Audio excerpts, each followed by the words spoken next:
And we're back with another episode of the Consistency Engine podcast. I'm Dane Patton with, as always, my good buddy Chase Collier. How you doing, Chase? Doing great, moving and shaking. Yep, it's been a busy. Well, I mean, it's always busy, but it seems like you've had a productive week recently. Yes, And that's definitely something I want to jump into on this episode. And tell the people, there's lots of people that follow us on social media. For those people that don't, kind of tell us what you've been doing this last week. yes. So this last week, I and my business partner and significant others, we all went down to Puerto Rico, and we went down there with a mission and goal. It wasn't just to go down and vacation. It was built around finding event spaces and scoping out opportunities to host a mastermind event and experience down there. Awesome. Puerto Rico on the beach. Yes. Yes. And you have a history of putting together some of these different kinds of mastermind events. Kind of give me a little backstory on that.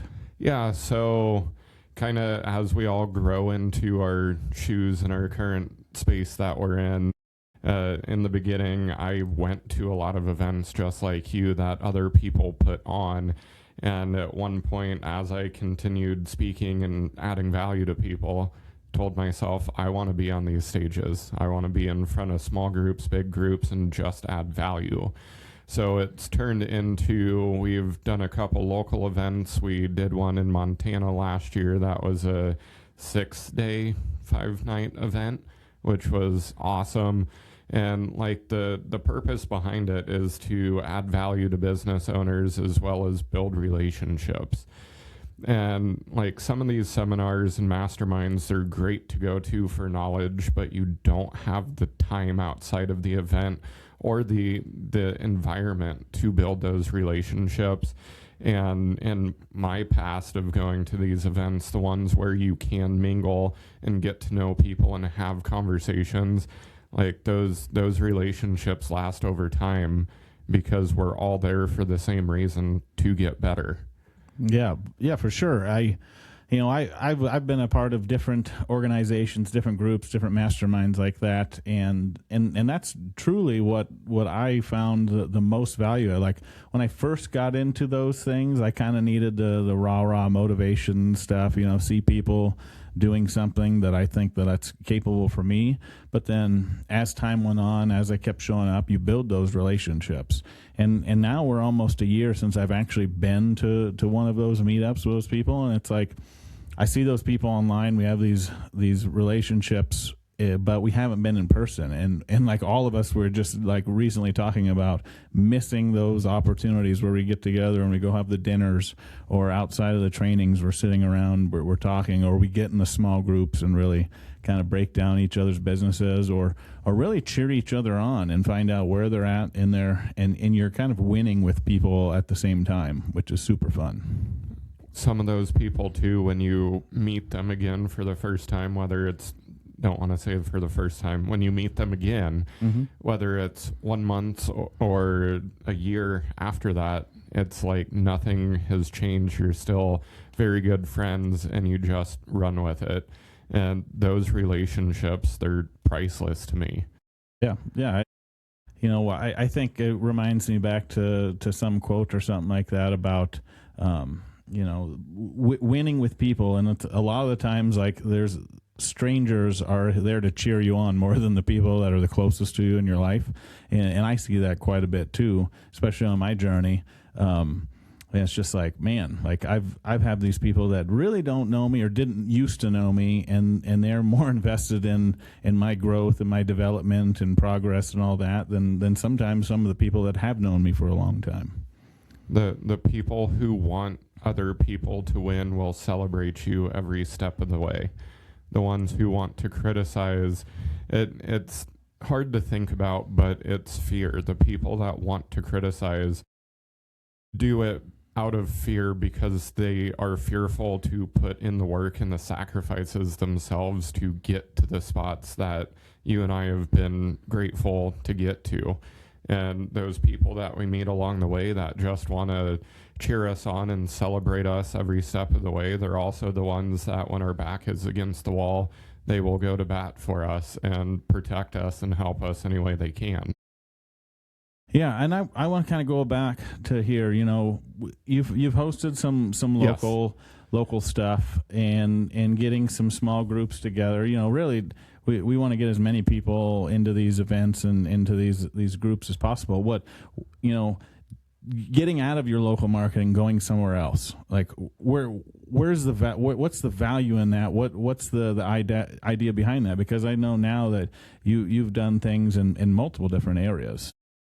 There's probably a lot of different things to unpack on that. Part of it is when you get people outside of their normal environment, they take their mask off, their walls come down, they're in a different space, which makes some people anxious and nervous, but it also brings out the trueness behind people. They don't have to second guess who's around, who's watching. And part of that goes back to is when you pay to be in a room, the term pay to play, it's true, and there is some legitimacy to it. You can go meet a ton of awesome people for free and go to a lot of free events, but in my experience, the people who will pay to be in a room are there for a reason. They're not just there to make face or check something off their calendar. They're there for a purpose. They're being intentional, and they truly want to grow. It is a big piece of it. And then just building experiences around events. It's great when you can go to a hotel conference room, you get a ton of knowledge, you go home, you put the action in. Cool. Not everyone does that. The action fades, the motivation fades. But when you can get people outside of their normal comfort zone and in a new place with new experiences, and not just sit in a conference room, but have dinner together, go on excursions together, go see things that we don't have in Nebraska or that aren't anywhere but the place that we're going. And having those experiences ties so much emotion to that event, which makes it more memorable, and you're likely to take more action from it. Yeah, I mean, I go back and think about a few years ago. I mean, that's where we connected, through experiences on a trip, not inside our city. On a beach as well. Exactly. We were at a beach club, and we lived in the same town, but we had never met before, and we were sharing in multiple experiences at that time, and then we were, you know, super grateful to go to Hawaii together a few years back and have a bunch of different experiences, but also learn and develop at the same time. Yeah, when you can package all of that together, there's so many memories that come from it. There's emotions, there's relationships, and even taking it kind of a step further to children and family, parents, spouses. Like when you go on vacations, it's about creating those experiences and memories. Gifts are great, like Christmas, birthdays, gifts are normal. But I know you've been fantastic about creating those experiences with family, and that is worth more than pretty much any gift you could give. Yeah, that was something. I don't know. It's maybe 4 or 5 years ago now that we started instituting is really focusing on those memory times, those leading edge events, and sharing experiences. And especially when we're talking about the personal development space and that, like, yeah, I've been to plenty of those conference rooms, and I've taken notes, and I have notebooks upon notebooks of different notes that I've taken out of them. But I rarely go back to them, and I always tell myself, I need to go back and look at this stuff, because I'm sure there's a bunch of gold in there that I wrote down. But it's the ones where I was actually physically there doing something else, or creating some sort of connection with a relationship or an experience or something like that I draw back to and I pull from most of the time. Most recently, as an example of all of that, when I was in Charleston 3 weeks ago, 2 or 3 of those guys will likely speak in Puerto Rico at our event. One of them, both of them actually, 2 of them have their own stage, their own audience, their own business consulting side. And with the way that we're formulating our event, like, we want it to be an umbrella for other companies as well, not just for us. we want to provide other people, because not all business consulting groups are a good fit. Just like there's different personalities in everybody, and whatever niche or personality you jive best with, we want to be able to curate that experience. And one of the guys is putting on an event in Phoenix in May who is like, yeah, I love this. Like, let's figure out how to collaborate and push both of our things. Yeah, I saw you guys just share about this event in Phoenix in May, and it definitely looks interesting. That is a whole different caliber, I would say, of people. Like their base fundamentals of this group is awesome. Faith, fatherhood, finances, fitness. Why can I always family are the five. And like this event, talking about experiences, they're doing the same thing. This event's going to be held in a hangar in Phoenix, like with planes around us, smaller group, awesome speakers, and it's just neat to be able to have the opportunity to collaborate with people like that. Yeah, I'm excited for that. I'm still trying to see if I can work it into my already busy calendar and schedule. So Puerto Rico, what was some good takeaways that you had from down there? Good takeaways from Puerto Rico, and I would say a lot of them are more personal side than it is anything. Sure. Of when we originally flew down there, like even up to the first tour of an event space down there, this was all planning for an event next year, fall of 27. Mm-hmm.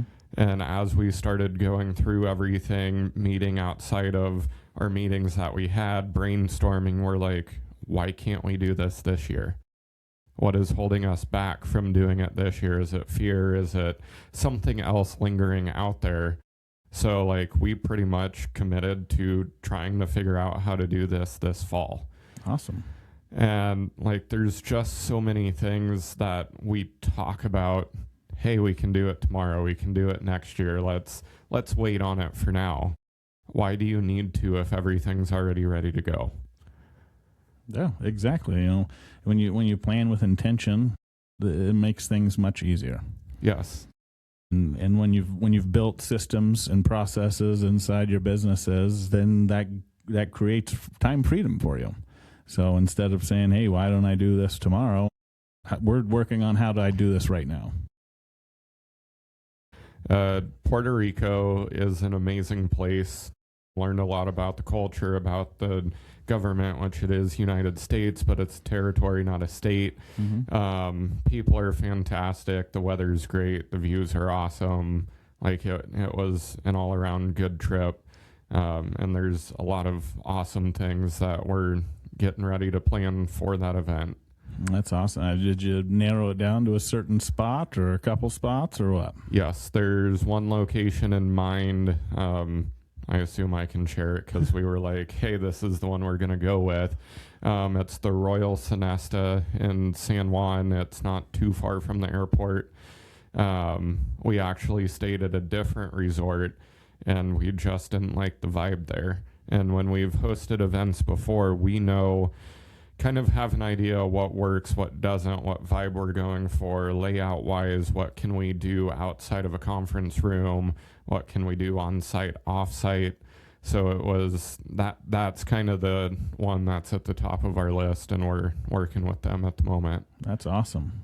I'm excited to hear more details and how this comes together. But having been at or been a part of some of your events before, like, you guys do an amazing job. So definitely excited for that. And also, like, you know, the event's exciting, but the people that show up to these events, they're intentional and they're engaged. And then when they get back, they're not just living off of this high of this event. They're actually out doing the work.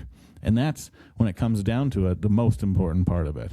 Okay, did we go have fun and have this experience? But now how do we implement these ideas, these teaching, these trainings, leverage these relationships that we just made to do better in our community, in our businesses, for our families, all of that kind of stuff.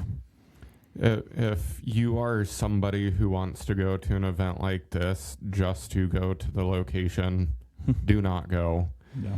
Like it's something we've always stood by. If you do not get value from the event or cannot have action items to put in to your business, we have failed you. And that is not something we take lightly. We always want to be adding value and giving you something new to digest or add into your business.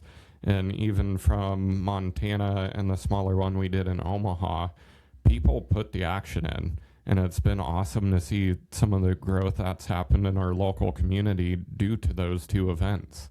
Yeah, I mean that scaling success was a couple of years ago that we did in Omaha, and I still have people come up and talking to me about that event and how much they've transformed their business and their life, and seeing people that were working in their business every single day now be able to step out and work on their business and growing into multiple locations now. Like, that stuff just really, gets me excited to see that growth, because what I know what happens there is the impact and the ripple effect.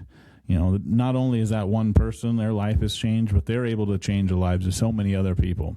And then other people are watching, and they see that, and they see how they show up, and they put all these pieces of information together, and then they just, go to town. They just go to work. One other kind of piece to piggyback on that is just culture of a business. And when you look at, like, when I was an employee in the corporate world, like, I looked at my bosses and I was trying to see, were they developing themselves? Were their bosses developing them? And when you look at business owners, like a lot of those that you just described in yourself, you're going to these events, you're coming back, you're implementing stuff. And me as an employee, if my boss went to an event and they came back and I'm like, hey, what'd you learn? What are we doing? What are we changing? And they said, oh, we're not going to do anything. It's like, well, are you actually wanting to grow? Isn't that what the culture is about, is growth? And when you see leaders like yourself go out there, your employees notice. And it helps so much on the culture of the business. It helps on retention. It just makes the business stronger. Yeah, and like personally here, people that do follow me or know me here, they're like, oh man, Dane's always traveling, or Dane's doing this, and I talk to my team about it, like, this is what we're doing, and most of the time they're encouraging me to go out and have these experiences and go to these events or go speak and teach and train and do that for other people, because they know every time I go there, I'm either adding value or absorbing information, so I can come back and I can make us better, and I'm just putting in the reps, and that's really what those things are for, because every time I get back, like, I can spread that knowledge and information to them, and I can pour back into them even more. Yeah, it's about that abundance mindset, because I have experienced and seen some business owners who get back and they're like, oh, all of this is my information and mine only, and that is the wrong mindset. That doesn't build, that doesn't scale. And you have to be intentional and be of that abundance mind of, I want to make my employees better, I want to better their lives, and you're a great example of doing that. Yeah, and that kind of goes back to one of our previous episodes about are you interested in this life, or are you committed to this life? And it's funny, we had that podcast, and then I just had somebody reach out, like, I had just shared recently that Men's Health article that the Men's Health just shared it again back from January, and I was just on my news feed looking, and a picture of me before and after shows up on Men's Health. And I was like, holy crap, this is amazing that they're still utilizing those images and that story, and so I shared that, and then I had somebody reach out to me, and they were talking about how they're interested in losing 50 pounds. And I said, well, that's a great goal. And, but the first thing I asked them is, like, how serious are you about this? and they said they're 1,000% serious. 1,000. Yeah, 1,000% serious. And I was like, okay, so I put together, I don't know, like 6 paragraphs worth of information that helpful, small changes like we always talk about, helpful tips and tricks. And then like at the end of this, and they're like, well, I think I might be doing a GLP-1. And it's okay, great. But are you really interested in this, or are you committed to it? Because you're doing that. And like I've said before, like I'm not against them. I think they have their place, but are you going to actually change your lifestyle when you go on these medications to help you, lose weight? You're going to block out the food noise, but then what? And so it's like, are you interested in this? You tell me 1,000% serious, but then you're going to go to this. It's a difficult place for that, but yeah, and shortcuts in general, kind of looking at the business side of things, everyone's like, what's the secret? What's the secret sauce? What's a shortcut? And the thing is, there is no secret. It's doing the work, but and there are easier ways to doing things, but I don't think shortcuts believe, and if they do, they're short-lived because nothing changed. You might have been able to figure out a problem right now, but if you didn't put the stuff in place, create the SOPs, kind of on that note, was having a conversation with one of my consulting clients, and they're like, yeah, this problem came up, and I'm like, okay, what'd you do? And they're like, we fixed it. And I said, what did you do after that? And they're like, we put an SOP in place to prevent it from happening in the future. I'm like, that's the right answer.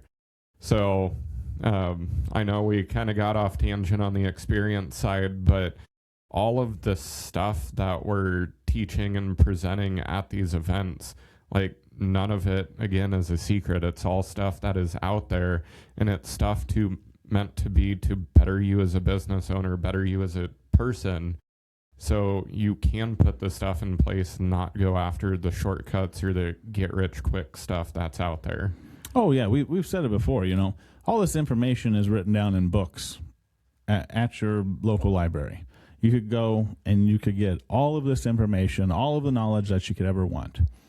But then what are you going to do with it?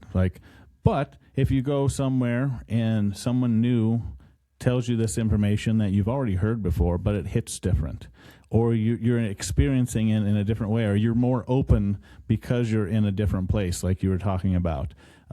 That's really where the power is. And then you're also sharing it with these other like-minded people that you're with, and it gets you excited when you see other people putting these 2 and 2 together, and their wheels are turning. You got all these visionaries in a room, or integrators, and they're like so eager to grow. And so often are you surrounded with people that don't have that kind of mindset. They don't have that kind of vision for their life. And it's funny. I shared a post the other day. I've been doing a lot of interviews, and asked. And then a couple of the questions I ask people about goals. I talk about goals all the time with people. It doesn't have to just be in an interview process. Yeah. Just I want to talk about, what are you passionate about? What gets you going? What drives you when you wake up? What are you thinking about? And the thing that I've noticed, I ask these questions to people, and most people don't have an answer for me.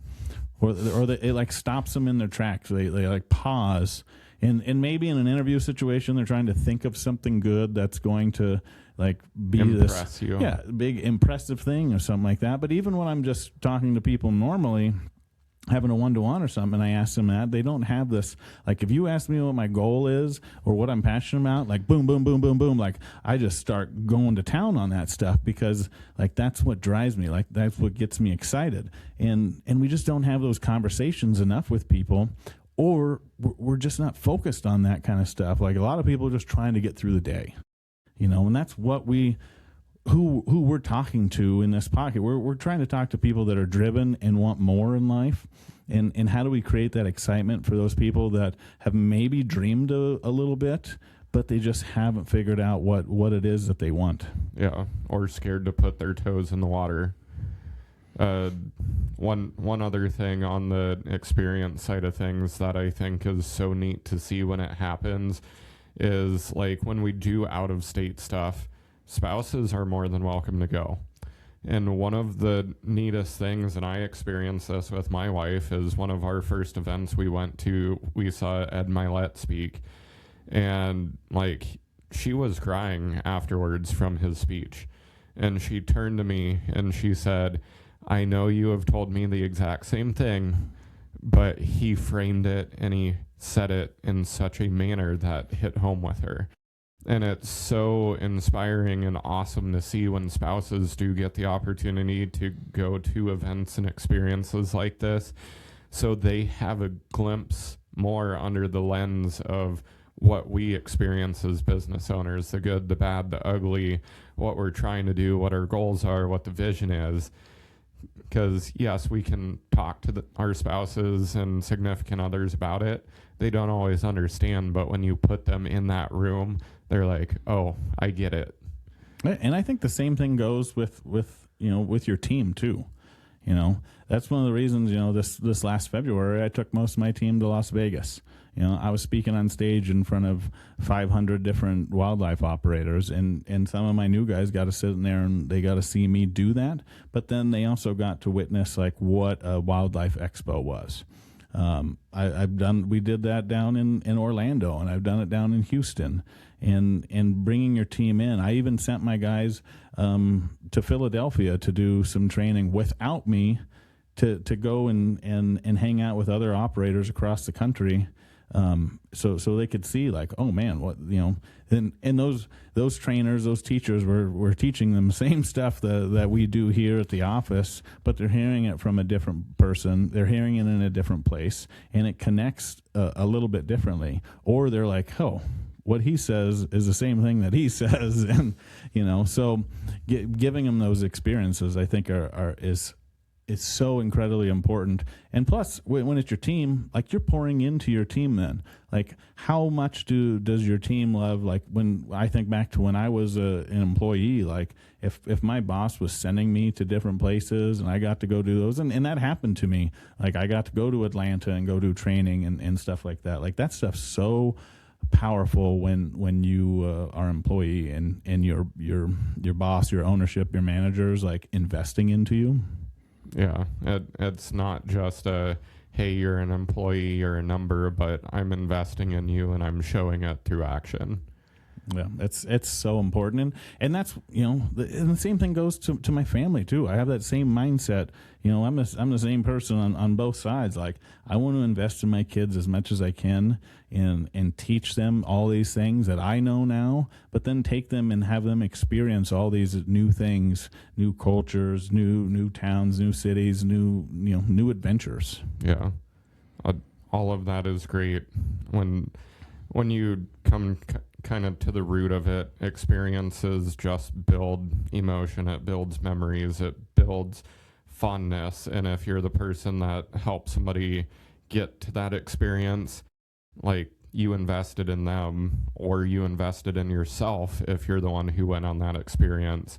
And like, one of the tough things for me when I got into business was investing in myself. Just being very frugal, being very money conscious from the beginning. I'm like, oh, it's a dog and pony show, it's a smoke show, there's no value at these events. And when I started paying and going to my first paid events and being around those people, I'm like, this is worth every dollar. But if you do not put the effort in when you are there, you will not get the value out of it. You have to be comfortable talking to new people, having new conversations, and opening up to them. But I will say again, those people in that room, they're like-minded. They are all on the same goal of growth. They want to see other people grow. And if you're willing to put in the time and the effort, emotion into those conversations, they will be on your side for a long time. Yeah, and I think a big thing for people to remember is when they go into those rooms, like, that's probably not your target client. Like the people in those rooms, you're not going into this room to sell to these people most of the No. time. You're there to make genuine, authentic relationships and connections with these people. Now we might do business with people in those rooms. That very well could happen.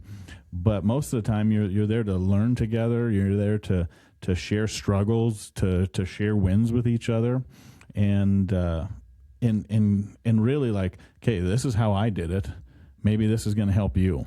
And then vice versa. They're going to tell me how they did something, and I'm like taking some notes here. Like, that's a good idea. I never thought of it that way, and building from there. So that's great. And when you were talking earlier, I was thinking about, when we were talking about knowledge, we're talking about the brain a lot of times, but those experiences really they connect with your heart. And I think when you connect with the heart, that's more powerful than just sitting here listening to somebody give you some information and I'm getting this overload in my brain. But when I kind of have that feeling in my heart and I know that's authentic and true, and then that knowledge combined, like, that's really where power is. And it's about all of it. It's not just one piece, and that's why it's an experience. We're not just trying to give you info. We're trying to give you something to remember and to hit home better with. Yeah. So that's awesome. I'm very excited to see how this plays out and what the next announcements are. So make sure that you're following Chase on social media, because he puts a lot of good content and information out there, and he'll be sharing how you can become a part of this Puerto Rico event that is happening this fall. September 26th, 2026. Don't know the dates yet, but it will be September. Perfect. Well, this has been another episode of the Consistency Engine podcast. Do you have any final words that you'd like to share, Chase?